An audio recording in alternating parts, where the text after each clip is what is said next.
Assalamualaikum warahmatullahi wabarakatuh. Saya Ahmad Darmawan. Saya akan menjelaskan tentang ekonomi makro, yaitu produk domestik bruto atau PDB.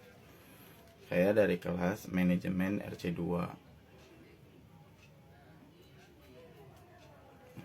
Yang saya jelaskan pertama kali di slide pertama yaitu apa produk domestik bruto atau PDB. Produk domestik bruto atau PDB adalah total nilai moneter atau pasar dari semua barang jadi dan jasa yang diproduksi dalam batas negara dalam jangka waktu tertentu sebagai ukuran luas dari keseluruhan produksi dalam negeri. Indikator ini berfungsi sebagai kartu skor komprehensif mengenai kesehatan ekonomi suatu negara. Meskipun PDB biasanya dihitung secara tahunan, terkadang PDB juga dihitung secara triwulanan. Di Amerika Serikat misalnya, pemerintah mengeluarkan perkiraan PDB tahunan untuk setiap kuartal fiskal dan juga untuk tahunan kalender. Kumpulan data individual yang disertakan dalam laporan ini diberikan secara real sehingga data tersebut disesuaikan dengan perubahan harga dan oleh karena itu setelah dikurangi inflasi. Poin pentingnya, produk domestik bruto adalah nilai moneter dari seluruh barang jadi dan jasa yang diproduksi di suatu negara selama periode tertentu.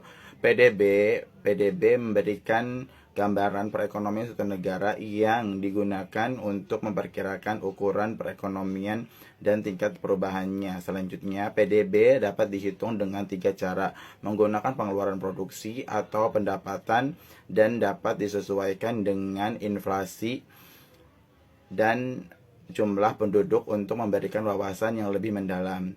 Selanjutnya, PDB real memperhitungkan dampak inflasi sedangkan PDB nominal tidak.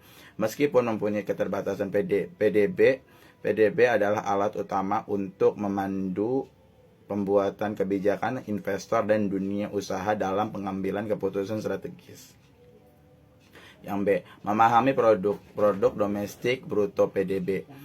Perhitungan PDB suatu negara mencakup seluruh konsumsi swasta dan publik, pengeluaran pemerintah, investasi, penambahan persediaan swasta, biaya konstruksi yang dibayangkan dan neraca perdagangan luar negeri, ekspor ditambahkan ke nilai dan impor dikurangi dari semua komponen PDB suatu negara. Secara perdagangan di luar negeri sangatlah penting. PDB suatu negara cenderung meningkat ketika total nilai barang dan jasa yang dijual produsen dalam negeri ke luar negeri melebihi total nilai barang dan jasa luar negeri yang dibeli konsumen dalam negeri. Ketika keadaan ini terjadi, suatu negara dikatakan mengalami surplus perdagangan. Selanjutnya, jika terjadi situasi sebaliknya, yakni jika jumlah yang dibelanjakan konsumen dalam negeri untuk produk luar negeri lebih besar daripada jumlah total yang mampu dijual oleh produsen dalam negeri kepada konsumen luar negeri, hal ini disebut defisit perdagangan. Dalam situasi ini, PDB suatu negara cenderung menurun. Selanjutnya, PDB dapat dihitung dengan berdasarkan nominal atau real. Yang terakhir, memperhitungkan inflasi. Secara keseluruhan, PDB merupakan metode yang perekonomian nasional jangka panjang karena menggunakan dolar konstan. Katakanlah sebuah negara memiliki PDB nominal sebesar 100 miliar US dollar pada tahun 2012. Pada tahun 2022, PDB nominalnya tumbuh menjadi 150 miliar dolar Amerika. Harga juga naik 100% dibandingkan periode yang sama. Dalam contoh, jika Anda hanya melihat PDB nominalnya, perekonomian negara tersebut tampaknya memiliki kinerja yang baik. Namun, PDB real dinyatakan dalam dolar tahun 2012 hanya sebesar 75 miliar US dollar, menunjukkan bahwa penurunan kriteria ekonomi real secara keseluruhan sebenarnya terjadi pada periode tersebut.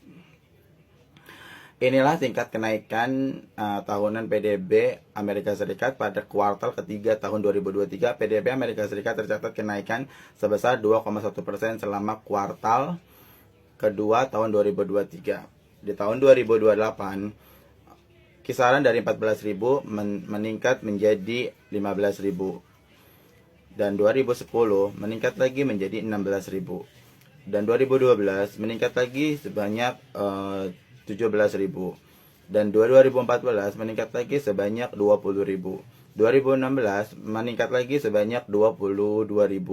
2018 meningkat lagi 24.000. Sedangkan di tahun 2020 mengalami defisit atau penurunan sebesar 20.000 dan kenaikan kembali di angka di tahun 2022 sebesar 24.000 sampai dengan 26.000. Itulah kisaran 15 tahun yang lalu.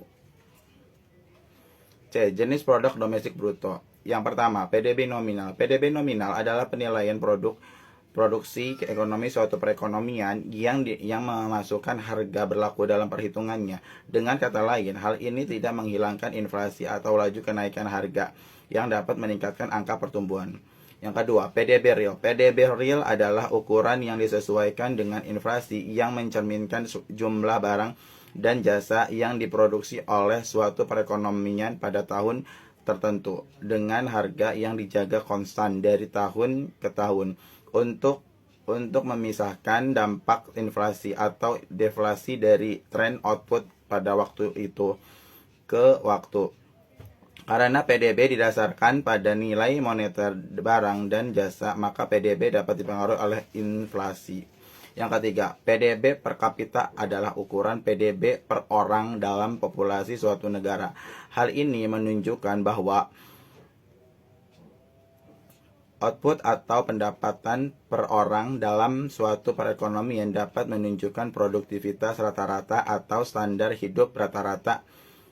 PDB per kapita dapat dinyatakan dalam nominal real disesuaikan dengan inflasi atau paritas daya beli atau PPP. Yang E, paritas daya beli PDB atau PPP. Yang artinya meskipun tidak secara langsung mengukur PDB, para ekonom melihat PPP untuk melihat bagaimana PDB suatu negara diukur dalam dolar internasional dengan menggunakan metode yang menyesuaikan perbedaan harga dan biaya hidup lokal untuk membuat perbandingan output real, pendapatan real, dan perbandingan lintas negara dan standar hidup.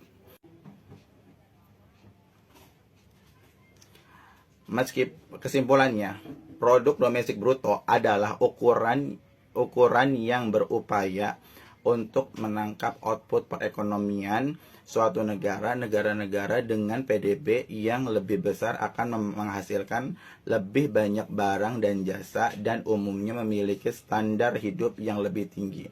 Karena alasan ini, banyak warga negara dengan pemimpin politik memandang pertumbuhan PDB sebagai ukuran penting keberhasilan nasional dan sering kali merujuk pada pertumbuhan PDB dan pertumbuhan ekonomi secara bergantian. Namun karena berbagai keterbatasan, banyak ekonom berpendapat bahwa PDB tidak boleh digunakan sebagai ukuran keberhasilan perekonomian secara keseluruhan, apalagi keberhasilan suatu masyarakat. Terima kasih. Wassalamualaikum warahmatullahi wabarakatuh.